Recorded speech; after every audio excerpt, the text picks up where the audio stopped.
গোৱালপাৰাৰ বিভিন্ন অঞ্চলত হাতী মানুহৰ সংঘাতে লৈছে ভয়ংকৰ ৰূপ। বনৰীয়া হাতীৰ জাকে তহিলং কৰিছে ধাননি পথাৰৰ লগতে ঘৰ দুৱাৰ।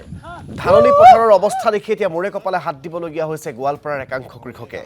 দহিকটা, কৈমাৰী, হিমৰাপাৰা, শিঙিজানি, ধাপলাং আদি অঞ্চলৰ শ শ শালি ধানৰ খেতি নষ্ট কৰে বনৰীয়া হাতীৰ জাকে।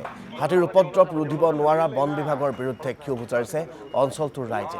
হাতী খেদাৰ ভয়ত বন বিভাগৰ লোক পলাই ফুৰাৰ অভিযোগ তুলিও সৰব হৈছে অঞ্চলটোৰ কৃষক।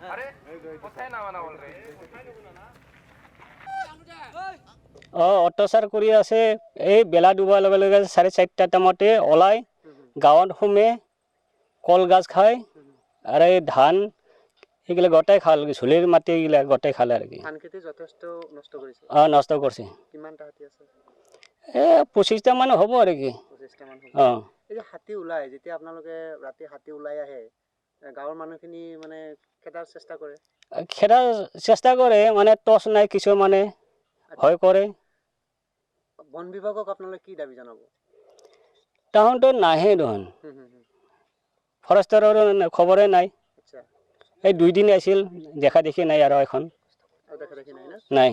যে বন বিভাগে আপোনালোকক টৰ্চ লাইট বা তেনেকুৱা কিবা ব্যৱস্থা কৰিছে নেকি? ক'ত দিয়ে? আমাৰ এইগিলাটো খবৰে নাই দেখোন টৰ্চ লাইটৰ।